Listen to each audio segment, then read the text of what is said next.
Ouais, voilà, donc dans cette partie plus personnelle, on voudrait parler du coup de ton quotidien, du nombre de médicaments que tu prends, sa prise en charge avec la sécurité, enfin l'assurance maladie, et puis les désagréments de la séropositivité au quotidien. Donc moi je pensais surtout au voyage et aux effets secondaires du traitement, etc. Donc voilà, est-ce que tu pourrais nous en dire Alors ça a beaucoup évolué. Hein. sur ton quotidien Ça a beaucoup évolué parce qu'au départ, moi j'ai commencé à prendre mes traitements en 92. En 92. C'était l'AZT. L'AZT, c'était le seul qui existait. Là, quand on entend les débats actuellement sur le vaccin, on était bien content d'avoir un traitement, mais il était extrêmement remis en cause. Puis après, il y a eu le deuxième traitement qui était le Viramune. Mais ces deux traitements, bon, ils avaient la possibilité, ils nous offraient la possibilité de vivre quelques mois de plus, parce que de toute façon, nous, on était condamnés. C'était une maladie mortelle. Mais comme j'avais une immunité qui était plutôt bonne, je n'avais pas besoin de traitement à l'époque. Hein, puisqu'à l'époque on disait qu'il fallait avoir 250 T4, donc il y avait un suivi tous les mois à l'époque, et donc j'allais plutôt bien.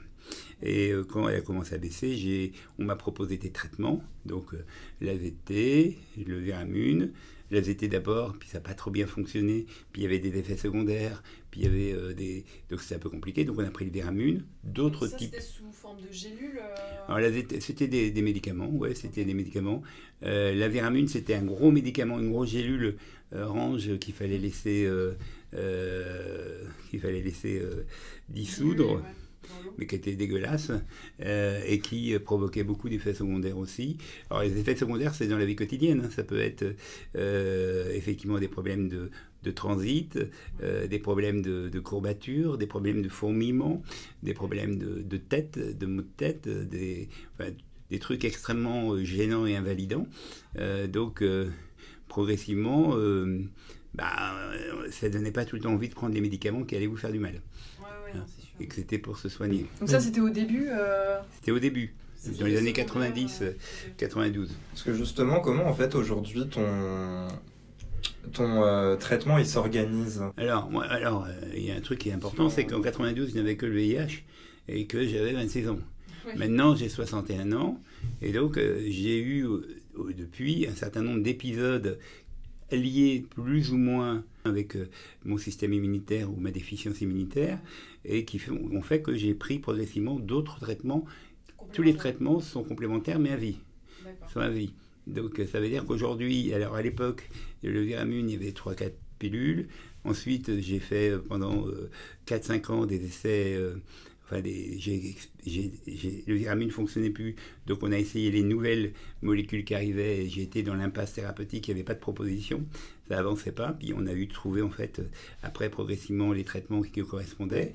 Avec ton infectiologue du coup? Ouais, avec mon infectiologue, j'ai changé 3 fois d'infectiologue, maintenant je viens depuis plus de 15 ans je crois, et je suis complètement ravi. Et parce que c'est vraiment une question de confiance qui se pose. Et là, j'ai un traitement. C'est le Triomec aujourd'hui. C'est plus qu'un seul traitement. Donc, c'est avant, parce qu'on avait les trithérapies, donc ça voulait dire 3 traitements, etc. Tout ça, ça a été rassemblé. C'est l'avancée thérapeutique là-dessus. Et le Triomec, ça fonctionne très bien. C'est un médicament aussi le matin. Voilà. Donc, tous les jours, systématiquement. Il est pris à 100% par l'assurance maladie depuis toujours en fait. Depuis que j'ai commencé à être déclaré malade du sida, on est déclaré pris en charge à 100%. On rentre dans la catégorie des 100%. C'est parce qu'on est en France. Imaginez ailleurs où il faut payer. Au Maroc, quand on va à l'hôpital, il faut non seulement payer ses traitements, mais il faut payer aussi ses repas. Et puis c'est monstrueux, quoi. On a beaucoup de chance d'être en France avec cette prise en charge.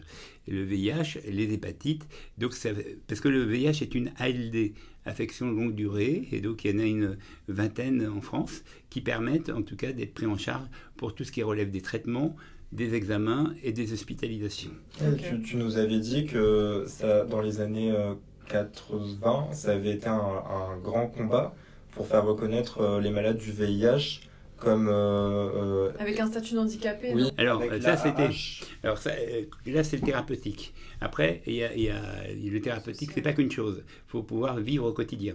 Et effectivement, dans les années 80-90, le combat était d'obtenir des droits à la vie quotidienne plutôt dignes. Il fallait parfois qu'ils obtiennent une reconnaissance de travailleur handicapé. La RQTH, comme on dit, elle permet ou d'avoir des aménagements dans son poste de travail, et selon le niveau de reconnaissance, 80%, on peut obtenir une aide d'allocation adulte handicapé. Du coup, la AH. La H. Donc ça, c'est quelque chose qui a été obtenu par Chris, le président d'Actop, juste avant qu'il meure. Il meurt après, mais en tout cas, ça avait été acquis. C'était un intérêt collectif pour tous après derrière. Le film, le démontre bien. 120 battements par minute. Voilà. Et démontre bien en tout cas c'est Chris Wallace. Ça démontre bien en tout cas le combat a été long, mais on a abouti. Cela dit, ce combat, il est toujours d'actualité puisque l'avancée thérapeutique du VIH fait qu'on avance, on vit de mieux en mieux et peut-être qu'il y a de moins en moins de besoin d'être aidé. Et donc aujourd'hui, c'est très remis en question. Il y a beaucoup de gens qui avaient jusqu'ici, qui ont toujours le VIH, mais qui ont eu leur allocation adulte handicapé retirée puisqu'ils allaient mieux. Mais ils ont toujours le VIH. Mais, est-ce qu'il y a des contrôles ou... c'est tous les 5 ans que c'est réactualisé. Mais du coup, ils ont encore le virus, mais ils n'ont plus les symptômes. Ils n'ont pas les symptômes, mais ils ont les mêmes difficultés de vie. Les mêmes difficultés de vie. Et on dit souvent que les personnes qui ont eu le VIH dans les années 80, ils ont une vie professionnelle qui a été affective, professionnelle, sociale, qui a été extrêmement hachée, trouée en tout cas, et qui fait que ils n'ont pas de carrière, ils n'ont pas... c'est des gens comme moi qui n'ont pas imaginé de vivre jusqu'à 60 ans et de mettre de l'argent de côté et d'imaginer une retraite, quoi. C'est pas programmé, quoi. C'était... quand on vous dit à 26 ans vous allez mourir... c'est l'urgence qu'il faut voir. C'est l'urgence, on va vivre le plus vite possible. Ça a complètement changé la modification, la singularité du parcours, quoi. Et justement, toi, ton parcours, il est surtout associatif. Ouais. Et est-ce que justement ton engagement, il fait partie, il est corrélé à la maladie ? Oui, complètement. Il est corrélé dans le sens où, en tout cas... cet engagement, alors, cette maladie, c'est mon histoire personnelle, point, au départ. Puis après, je me suis rendu compte que c'était l'histoire des autres aussi. Et comme j'avais déjà un intérêt dans l'éducation populaire où j'étais avant, sur les autres, ça s'est associé. Et ça donnait vraiment ma vocation à cette cause des maladies transmissibles, du VIH, mais aussi des addictions, et d'accompagner les gens dont on dit qu'ils ont des parcours complexes aujourd'hui, parce que c'est difficile de vivre avec. Et le fait d'être moi-même confronté à cette situation, ça me donne un regard, une énergie, et ça me donne une puissance pour aider les personnes, mais ça me donne une puissance à moi-même pour continuer de faire. C'est complètement... Ça permet de te connecter aux gens. C'est du gagnant-gagnant, comme on dit. Comment il a commencé ton engagement associatif ? Enfin, c'était avec le téléphone. Oui. Est-ce que tu peux nous en reparler ? Avec le téléphone, au départ, moi, c'était juste un boulot. Et puis, comme ça se passait dans les locaux de Aide, j'ai découvert la famille de Aide. J'ai découvert des gens de Aide. J'ai découvert des gens très sympas, très touchés. C'est comme quand on rentre dans... Tu te sentais moins seul, quoi. Alors, non seulement je me sentais moins seul, mais je découvrais, j'ouvrais le pays d'Alice au Pays des Merveilles, si je puis dire. Il y avait des gens qui étaient complètement mobilisés. C'est une bulle que je ne connaissais pas et qui m'a vraiment stimulé, qui m'a remis en énergie. Et ça a été extrêmement puissant pour moi, quoi. Ça a été des gens qui sont dans la dynamique, qui sont dans la bienveillance, qui sont dans l'écoute, puisque par la force des choses au téléphone, on était dans l'écoute, dans le non-jugement. Et comme on était une équipe, on était très solidaires, on avait de la régulation, donc ça, c'était extrêmement important. Et leur redonner espoir à eux, ça te redonnait espoir à toi aussi, en fait. Alors après, effectivement, on était un peu fatigué, mais c'était... ça avait du sens, ce qu'on faisait. C'est ça qui était important, c'est que ça avait du sens. Tu nous disais aussi que la plupart des personnes qui étaient écoutantes, je sais pas écoutants, écoutants, ils étaient eux-mêmes atteints du VIH. Oui, tout au départ. Après, ça s'est un peu plus psychologisé. Mais au départ, c'était des militants associatifs pour la plupart. Alors, ils avaient parfois des métiers psy, puis parfois d'autres qui étaient médecins, mais aussi des gens qui avaient eu d'autres parcours professionnels, mais qui étaient aussi des gens engagés dans l'association depuis longtemps et qui étaient eux-mêmes touchés, concernés. Moi, je me rappelle de Patrick en particulier, un des militants, et c'était des leçons de vie magnifiques. C'était des gens qui écoutaient les personnes, mais qui étaient eux-mêmes dans des grandes difficultés. Et quand on parle de l'immunité, Patrick, lui, il avait 0 T4, comme on dit. Donc, 0 T4, il prenait des risques à chaque fois qu'il se déplaçait. Okay. Et pour moi, c'était une admiration, puis c'était surnaturel, quoi. C'était une dimension impossible. C'est-à-dire quelqu'un qui n'était pas protégé, quoi. Qui était nu face... Il n'était pas sous traitement ? Alors, c'était le début des traitements, on avait 89, on n'avait rien. Alors, on avait tous les traitements d'exploration, il était souvent à l'hôpital, mais pour lui, c'était fondamental de venir se batailler là, et ça c'était plutôt ça son traitement.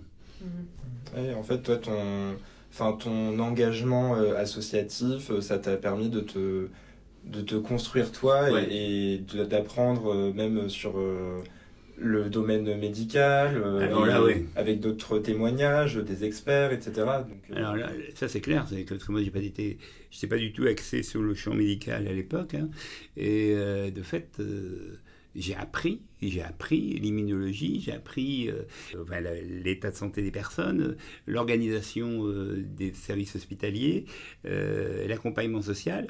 J'ai appris, parce qu'il fallait apprendre, puis il fallait avoir des bonnes réponses. Donc c'était pas comme une pièce de théâtre avant, on apprend son rôle. Hein, on intégrait, on essayait de comprendre, puis en même temps, on disait aussi que des fois, on ne savait pas. On a un peu de mal. Vous étiez comme les médecins, quoi. On était comme les médecins, mais parfois on était aussi plus soutenants que les médecins parce qu'on donnait plus de choses. On était plus explicite, puis on était nous-mêmes. On disait qu'on était pour la plupart aussi des personnes concernées. Donc ça faisait du lien de soutien. Ouais, la pertinence, la proximité. Oui, du coup, justement, comme on abordait le regard médical, etc., en fait, on se demandait, est-ce que tu trouves que le regard médical et la formation des médecins sur la question du VIH et du sida, il a changé entre les années 80 et aujourd'hui ? Et comment ? Surtout d'un point de vue social, en fait. Oui. Dans la prise en charge. Oui, dans la prise en charge des patients. Ouais, sur la stigmatisation. Il faut dire que quand, dans les années 80, on a découvert les médecins, on apprenait en même temps qu'eux. Donc, ils ne savaient pas comme nous. Et ils étaient formés à l'école ancienne, c'est-à-dire que c'était uniquement centré sur le corps et sur la maladie, hein, et pas tant sur le bonhomme. Et là, comme le bonhomme, il réagissait plus, ils ont été obligés de le prendre en compte. Et puis surtout, on a aidé les soignants à créer des réseaux. Donc on est devenu plutôt assez partenaires la plupart des médecins qui au départ accompagnaient les personnes du VIH, ils ont accompagné longtemps, très longtemps, avec une vision sociale, avec aussi l'obligation de prendre en compte les facilités ou pas facilités de prendre des traitements, les accords ou pas les accords. C'est la loi 2002 qui a été créée, c'est le consentement éclairé. Ouais. Donc tout ça, c'est des choses qui ont été extrêmement importantes dans l'évolution des pratiques des médecins qui sortaient des écoles à l'époque, mais qui se sont formés pendant 10 ans, 15 ans. Après, maintenant, les nouveaux médecins qui arrivent, quand ils intègrent l'infectiologie, ils ont acquis aussi ces compétences-là. Leurs professeurs, c'est nos anciens soignants, donc ils ont dû intégrer ça. Après, la difficulté, c'est ce que j'évoquais l'autre fois, c'est qu'effectivement, maintenant, quand on est malade du sida, sauf si on tombe malade du sida aujourd'hui, on a juste un problème d'infectiologie. Et donc, on a des infectiologues. Mais si effectivement, il se trouve qu'on a des complications, ce qu'on appelle les comorbidités, les maladies complémentaires, eh bien, on va rencontrer d'autres corps de médecins qui, eux, ne sont pas formés de la même manière. Et par exemple, quand on a un cancer, quand on a un problème de poumon, quand on a un problème de neurologique, quand on a un problème cardiovasculaire, là, on va tomber sur des médecins qui n'ont jamais été formés à cette approche humaine ou de négociation, ou de discours, de participation avec le soignant. Alors il y en a qui le sont, mais il y en a aussi qui ne le sont pas du tout et qui sont complètement derrière leur spécialité. Et donc qui sont le sachant. Alors que ce qui était extrêmement différent avec le VIH, c'est qu'on est sachant ensemble. On chemine ensemble. Et ça, c'est le côté plutôt passionnant. Et ce qui fait que, par exemple, tous les ans, il y a le congrès de la SFLS, la Société française de lutte contre le sida, qui permet de rencontrer. Au départ, il y avait les soignants. Et puis, progressivement, ils ont intégré le corps associatif. Et le corps associatif n'est pas que spectateur, il est participant. Et ils ont fait aussi évoluer, en alliance avec les médecins, des choses sur les conditions de vie. Et puis après, on s'est battu aussi, non seulement sur les questions intra-françaises, mais sur les questions mondiales. Donc ça a toujours été une collaboration, en fait. C'est devenu une collaboration. C'est une collaboration qui a évolué, et puis qui maintenant, la grosse difficulté, c'est que les médecins qui étaient des collaborateurs, qui ont une vision très sociale ou très ouverte, sont des médecins qui vont partir à la retraite ou qui vont mourir un jour, parce que ça arrive aussi. Et puis, il faut espérer qu'ils aient pu diffuser assez leur approche humaine, sociale, internationaliste, pour la diffuser auprès des nouvelles équipes. Alors, il y a des nouveaux médecins qui sont très bien. Il y en a d'autres, on sent que c'est encore un peu compliqué. Puis en même temps, quand on est ancien patient, parfois on peut faire peur aux soignants.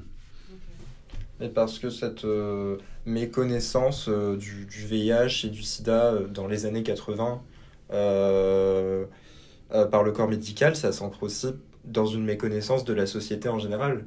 Parce que, il y avait un exemple que tu avais dit la dernière fois qui nous avait beaucoup marqué. C'est les pastilles rouges sur les portes d'hôpitaux. Oui. Alors, il faut bien entendre qu'il y a les médecins et il y a les équipes soignantes. Et souvent, les médecins ont déjà des niveaux d'information, donc ils peuvent prendre des précautions. Mais les équipes soignantes ont parfois pas les mêmes niveaux d'information. Et quand je parle des pastilles rouges, effectivement, il y avait des modalités dans les hôpitaux, puisqu'on craignait beaucoup un risque d'infection. On était dans l'air, enfin, on avait toutes les craintes, on n'avait pas toutes les certitudes que ça se transmettait uniquement par voie sexuelle et sanguine. On a régulé le problème sanguin, mais quand même, pour éviter les précautions, pour rappeler aux gens de prendre des précautions, alors qu'il fallait les prendre pour tout le monde. Mais là, celui-là, il avait le sida, il était identifié malade du sida, donc il y avait une pastille rouge à son entrée, à la porte d'entrée. Et donc, on ne pouvait pas rentrer le voir de la même manière. Voilà. Et ça fait presque un peu comme les triangles roses dans les camps, un peu, quoi. C'était fait de marquer. C'est un stigma, ouais. C'est un signe. C'était un signe. Mais c'est un signe pour se protéger. Ça ne veut pas dire qu'ils ne prenaient pas bien en compte les personnes, mais c'était quand même extrêmement marquant, et c'était marquant aussi pour les familles et les proches qui venaient voir. Et en même temps, quand c'était rouge, il fallait expliquer qu'il y avait le VIH. Et le VIH, c'est une maladie. Comment on communique sur le VIH. Est-ce que j'en parle à ma famille que j'ai le VIH? Ce que tu dis, c'est qu'en gros, il faut outer deux choses, quoi. Il faut outer le fait d'être... Ouais, c'est ça. Quand t'es un gay atteint du VIH. Alors, quand tu es un gay, le dire à tes parents, c'est un peu compliqué. Quand tu es VIH, le dire à tes parents, c'est toujours compliqué. Et quand tu as les deux en même temps, que les parents ne sont pas au courant ni de l'un ni de l'autre, c'est extrêmement dur. Et souvent, il y a des personnes qui se sont retrouvées à la rue, rien que parce qu'ils étaient l'un ou l'autre, et peu importe les considérations de vie de la personne. C'est ça qui est vraiment spécifique à cette maladie. Ouais. C'est l'une des maladies les plus sexualisées parce qu'elle vient directement... Voilà, c'est une maladie sexuellement transmissible et mortelle. Donc ça veut dire qu'il y a deux choses qui sont extrêmement négatives, entre guillemets, c'est la sexualité et le fait d'être mortel. Et c'est extrêmement dur. Et on rajoute à ça des populations particulièrement stigmatisées. Et c'est pour ça que, par exemple, l'OMS a changé. Au départ, c'était des populations à risque. On a transformé la dénomination en population concernée. Ce n'était plus la notion de population à risque. C'est-à-dire qu'on a enlevé le mot risque associé à la population. Et qu'effectivement, ils étaient concernés. Et au bout d'un moment, tout le monde est concerné. Et tout le monde est à risque parce que tout le monde a des rapports sexuels qui peuvent être à risque ou sans risque. C'est pour ça que c'est vraiment une épidémie, une pandémie internationale qui touche tout le monde et toutes les populations, parce que n'importe qui peut faire l'amour, n'importe qui peut prendre des risques, n'importe qui peut avoir aussi un viol, et donc à n'importe quel moment, on peut avoir cette prise de risque pensée, déterminée ou pas. C'est pour ça qu'elle est un peu universelle en même temps. Et comment ça, justement, ça se ressentait dans les relations amoureuses? Enfin, qu'est-ce que ça... Le regard des gens en général sur ta maladie, par rapport à l'homophobie, la sérophobie aussi. Alors, l'homophobie, dans la communauté... Dans la communauté, on n'était pas homophobe, puisqu'on était entre nous. Donc, par contre, à l'intérieur de la communauté homophobe, il y avait de la sérophobie. Celui qui était séropositif, fallait pas... tu pouvais être... Il était mis à l'écart. T'étais mis à l'écart. Ouais, tu disais que tu étais séropositif dans une petite annonce. À l'époque, c'était le Minitel ou... ça se disait pas, ça se parlait pas. Parce que tu parlais de solidarité tout à l'heure. Il y a eu de la solidarité, mais là, ça s'est quand même extrêmement déstructuré, la solidarité. Puis la communauté gay n'est pas si solidaire que ça. Par exemple, la communauté gay, c'est une communauté qui est absolument pas du tout intégrant les personnes vieillissantes. La communauté gay, il faut être jeune, beau ou joli et belle voilà. On est vraiment sur des stéréotypes. Ça a toujours été comme ça. Ça a souvent été comme ça. Bah oui, c'est le culte du corps, donc le culte du beau corps, et puis... mais c'est hétérosexuel, c'est pareil. Hein, si on veut. Le vieillissement, c'est compliqué. Ouais, c'est vrai que... Enfin, c'est un autre sujet, mais c'est un vaste sujet. C'est vrai qu'on voit très très très peu de couples gays ou lesbiens vieux, quoi. Ouais. Enfin, même dans nos représentations télévisuelles. C'est pour ça que aujourd'hui, comme je suis à Grey Pride, on travaille beaucoup sur cette question de la visibilité des LGBTQI vieillissants et plus largement de la sexualité des personnes vieillissantes. Dans une maison de retraite, il est très difficile d'intégrer la possibilité que quelqu'un ait une sexualité. Et c'est le boulot qu'on fait à Grey Pride pour essayer d'intégrer cette notion-là. La sexualité, c'est aussi l'intimité, c'est aussi le fait de ne pas rentrer dans une chambre, c'est aussi le fait d'avoir un lit avec 2 places pour un couple de même sexe. Enfin, c'est des choses qui sont du quotidien, mais qui quand ça n'existe pas, ça devient complètement infernal, quoi. Donc aujourd'hui, on peut faire un lien avec le Covid, etc., par rapport à cette méfiance et tout ce qui est séropositivité, etc. Donc il y a un gros écho, surtout avec le variant en plus, qui aurait un lien direct avec, qui aurait fusionné du coup avec le VIH en Afrique. Ouais. En Afrique du Sud. Oui, Afrique du Sud. Oui, Afrique du Sud. Est-ce que toi, par exemple, aujourd'hui, tu as l'impression de revivre un peu ce qui a pu se passer? On revit des choses, ça renvoie complètement à des choses. Je l'avais évoqué dans une autre interview tout au départ avec les histoires du professeur Raoult avec son traitement. C'était la porte ouverte à tous les charlatans. Le VIH était ça aussi. Hein, et donc il fallait effectivement faire preuve de recul et puis d'intelligence scientifique pour pouvoir garantir la réussite et le bon fonctionnement des outils qui allaient être mis en place. Ce qui est important à savoir, c'est que tout ce qui est ARN messager, c'est des choses qui datent des recherches du VIH à l'époque, qui ont été stimulées à l'époque, cancer et VIH. Et c'est pour ça aussi on revendique aujourd'hui la fin du sida par des traitements, mais c'est compliqué, ça coûte cher, c'est difficile. Mais sur le Covid, pour revenir sur le rappel, donc cet aspect un peu pas des charlatans, mais des gens, enfin... Tout le monde propose des anticipations, des recherches, et puis l'espèce de grande confusion dans laquelle on était, confusion des scientifiques, des politiques, de la population. Ça, c'est le Covid, c'est vraiment... on a recommencé le VIH du sida, sauf que c'était pas une maladie sexuellement transmissible. Donc ça touchait tout le monde, donc ça rendait encore les gens plus créatifs. Personnellement, j'ai des amis gays ou même de manière générale des gens quoi, qui enfin, dans le cadre des relations amoureuses, ils avaient peur cette peur de toucher les autres, de rencontrer des gens, enfin, et je pense dans le cas du VIH comme du Covid, il y a cette peur de le transmettre à quelqu'un, d'autant plus quand on est jeune et qu'on est au début de sa sexualité, quoi. Ah ouais, oui, mais c'est extrêmement compliqué. Je pense que les jeunes, c'était extrêmement compliqué. Puis quand on rajoute les gestes barrières plus le préservatif, donc t'imagines qu'effectivement, on est dans un truc qui est possible à gérer par rapport au plaisir, par rapport, je dirais, à la courtoisie ou à la poésie de l'amour, quoi. Donc, on est sur quelque chose. La spontanéité. Voilà. Là, faut un masque.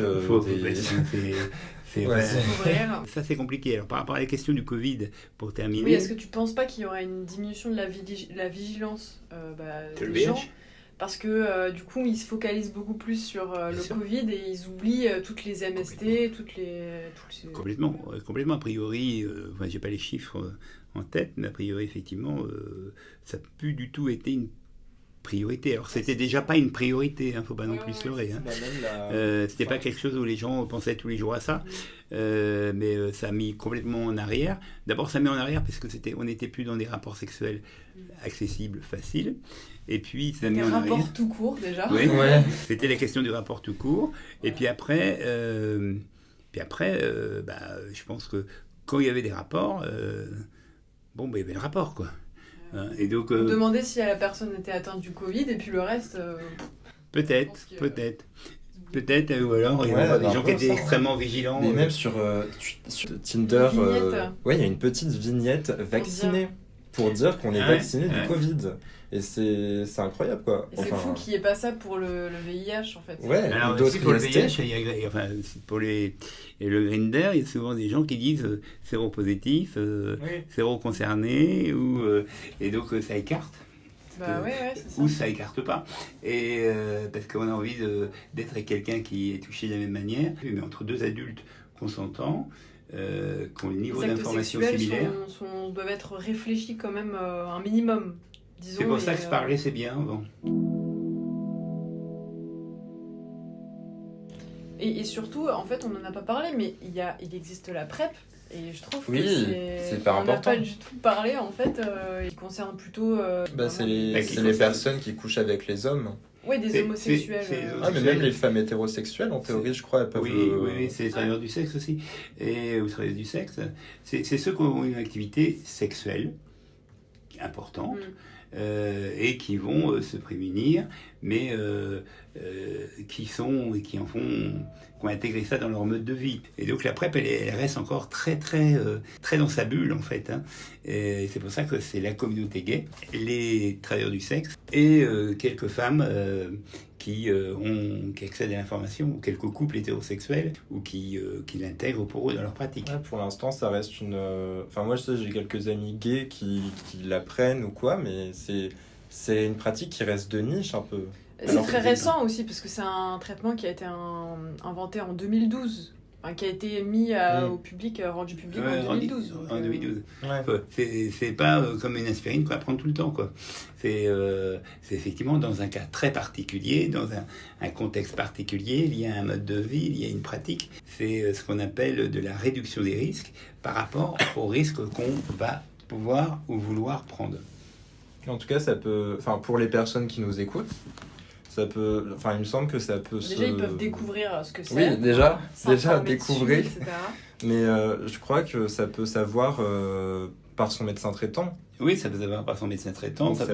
On peut aller... c'est une prophylaxie pré-exposition à la prise de risque, ça s'appelle comme ça, PrEP. Ouais. Donc ça veut dire qu'on prend un traitement juste avant, un traitement VIH, donc le fameux traitement VIH qui est efficace, et ça évite, quoi qu'il en soit, que le virus y pénètre dans le corps. Voilà. Donc ça s'appelle vraiment un outil de précaution. Il faut aller voir quelqu'un qui est éclairé, donc un médecin. Un médecin généraliste, en principe, est au courant, est avisé. Autrement, on va dans un centre de santé sexuelle, ça existe aussi, et il n'y a pas besoin d'être homosexuel pour aller dans un centre de santé sexuelle. On va au planning familial aussi, Et on va vous expliquer ces éléments et vous serez accompagné pour obtenir le traitement qui est gratuit. Et ensuite, effectivement, il y aura une consultation peut-être après, mais en tout cas, c'est pour que les gens soient complètement indépendants dans leur décision de réduction des risques sexuels. Et important aussi de se faire dépister régulièrement. Alors oui. Avant, ça suppose la PrEP qu'on s'est fait dépister un petit peu avant. Non mais le dépistage tout seul, c'est-à-dire on peut le faire régulièrement aussi. Oui. Non mais attention, la PrEP, c'est effectivement, il faut d'abord se faire dépister. Okay. C'est quand même un peu utile. Ok, enfin voilà, je sais pas, c'est juste un ressenti comme ça que j'ai envie de partager. Mais non, je trouve ça intéressant de faire le podcast spécialement sur cette question-là.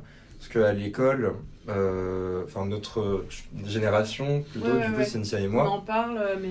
Voilà, en plus, moi, j'étais dans un lycée privé catholique. Ah oui. Donc, peut-être que ça va être sûrement pas. Mais là, j'ai un ami qui pourra vous en parler de façon extrêmement précise et avec une très forte compétence, puisqu'il était accompagnateur PrEP à l'époque. Là, maintenant, il travaille sur un autre endroit, dans un autre centre hospitalier, mais il serait, à mon avis, extrêmement ravi de vous expliquer. C'est vraiment un atout quand on tombe sur des personnes comme cette personne qui s'appelle Yann, qui va être dans le non-jugement, qui va être dans la bienveillance, mais qui va être aussi dans l'encadrement, et qui travaille en lien, en collaboration complètement avec les médecins. Et les consultations PrEP, c'est des fois les médecins, mais souvent des accompagnants PrEP, qui sont plutôt des militants associatifs. Et c'est vraiment comme ça que ça s'est construit. Ouais, parce que nous, pour ma part, en tout cas, les interventions qu'il y avait sur les IST ou quoi que ce soit, ça se réduisait surtout à juste mettez une capote. Mais en fait, on comprend vraiment pas, on comprend pas trop pourquoi, quelles pratiques vraiment sont à risque. On n'entre pas dans les détails. Ça dépend de qui intervenait. On voit pas l'histoire. C'est pas des gens concernés. Ça dépend de qui intervenait. C'était qui? C'était ton prof de bio? Des fois, c'était des intervenants, mais... Parce que moi, j'ai fait ça aussi avec le CRIPS. J'ai fait des interventions comme ça. Où, de toute façon, 2 heures, ça suffisait pas, évidemment. Ça peut être 2 heures ou 4 heures. Les gens c'était plus ou moins obligatoire, donc les gens étaient plus ou moins mobilisés, et puis ça dépend, on s'adresse à des gens qui sont concernés. Quand on est concerné, c'est-à-dire qu'on va y être confronté. Quand on n'est pas concerné, quand on a des années-lumière de ça, ça n'a aucun sens. Ça n'a aucun sens. Et quand en plus on est avec toutes les représentations qui sont significatives, parler de la capote, être homosexuel, etc., évidemment, la personne ne se sent pas concernée, alors que dans la cour, après, où il va être complètement exposé lui-même, quoi. Oui, c'est ça. En plus, des fois, il faut parler à des personnes qui savent même pas elles-mêmes, à ce moment précis, qu'elles sont homosexuelles. Où ils en sont dans leur situation, dans leur cheminement. Parce qu'effectivement, c'est quelque chose qui évolue. Ça n'est pas linéaire. La sexualité, c'est quelque chose qui progresse. Ça ne veut pas dire que ça va dans un sens et que on va aboutir. Ça serait quoi, en fait, ton conseil pour quelqu'un, par exemple, qui découvrirait sa séropositivité? Tout simplement. Quel conseil t'aurais voulu qu'on te donne Aujourd'hui, je dirais, c'est une maladie. Évidemment, il va falloir prendre des précautions. Mais c'est surtout une maladie où on peut vivre très longtemps. Oui, ça ne veut pas dire que notre vie est ruinée. Non, elle n'est pas ruinée, mais ça veut dire qu'il va falloir l'organiser différemment. Ouais. C'est-à-dire que la question de l'enfant, de faire des enfants, ça va se poser, ça peut être possible, alors que ce n'était pas possible du tout à l'époque. Avoir un couple, c'est possible. Oui, parce que du coup, c'est transmis de manière héréditaire. Ça peut être transmis de manière materno-fétale, mais l'allaitement puis la grossesse. Aujourd'hui, avec les traitements, c'est complètement réduit, ça n'existe plus en France. Mais ça veut dire qu'il va falloir être accompagné, c'est une situation, une grossesse fragile, qu'il va falloir effectivement veiller. Donc une possibilité d'avoir des enfants. Possibilité d'avoir des enfants, de construire sa vie, d'avoir une carrière, et que surtout le pronostic de vie, il est extrêmement long. Il y a beaucoup d'espoir aussi dans la recherche. Il est long parce que on me donnait 30 ans à vie au maximum. J'ai 61 ans, ça fait 30 ans de plus. Ah, tu te portes bien. Oui, je me porte bien. Et donc, ça veut dire que je suis confronté au vieillissement comme tout le monde. Alors, on disait à un moment donné que le VIH, ça faisait vieillir un peu plus vite. C'est peut-être vrai sur un certain nombre de choses. Mais en tout cas, tu vis de manière extrêmement identique. Ce qui est compliqué, c'est que tu risques de rencontrer des exclusions qui sont plutôt d'ordre social, du stigma, et donc ça veut dire qu'il faut l'assumer très vite et le dire. Et s'entourer aussi. Et s'entourer, le dire à ses amis, et puis s'il y a des gens qui s'écartent, il faut s'écarter d'eux, quoi. Qu'est-ce que tu aurais à transmettre aux jeunes PD qui ont genre 20 ans ou... Enfin, est-ce qu'il y aurait quelque chose que tu voudrais dire? Je trouve que quand on est sûr de ses choix sexuels, il faut aller jusqu'au bout. Il faut surtout s'assumer, il faut se réaliser. Évidemment, il y aura toujours des cons, des homophobes et des sérophobes, il y en a toujours. Et le discours actuel politique en France est extrêmement délétère. Mais c'est plutôt... aujourd'hui en France, on a la chance de pouvoir être gay et séropositif. Et c'est une vraie revendication. Et puis on est citoyen. C'est juste le point de détail. C'est qu'on est des citoyens à part entière de la même manière. On n'est pas une population de deuxième catégorie. On est des citoyens, on peut travailler, on peut voter, on peut devenir président de la République, on peut se marier, on peut tout faire. Et je pense que c'est ça qui est l'espoir qu'il faut donner. C'est qu'effectivement, aujourd'hui, même si le VIH reste une singularité, être séropositif, ça n'est pas du tout une singularité. C'est porter quelque chose, mais c'est surtout quelque chose qui peut se vivre tout à fait facilement. Et puis c'est une bataille pour que ça soit intégré dans l'ensemble de la population. Et aujourd'hui, je crois quand même que la population l'a intégré beaucoup plus. En tout cas, on essaye. Et c'est l'objectif de cet épisode, de pouvoir c'est formidable. Faire avancer les choses. Merci beaucoup, Alain. Merci beaucoup, Alain. Pour ton temps. Voilà, j'ai trouvé ton discours vraiment porteur d'espoir, et c'est vraiment beau de voir comment ça a pu s'entremêler dans ta vie personnelle, ta vie professionnelle, associative. Ta trajectoire de vie. Et pour évoluer, simplement, en fait. Donc, puis ça construit. Ça construit. C'est une espèce de construction. Ce sera le mot de la fin. Voilà. Merci. Et merci. Et voilà, commentez, abonnez-vous, partagez pour faire vivre ce podcast. Pour faire vivre ce podcast. Ciao. Bisous. Voilà.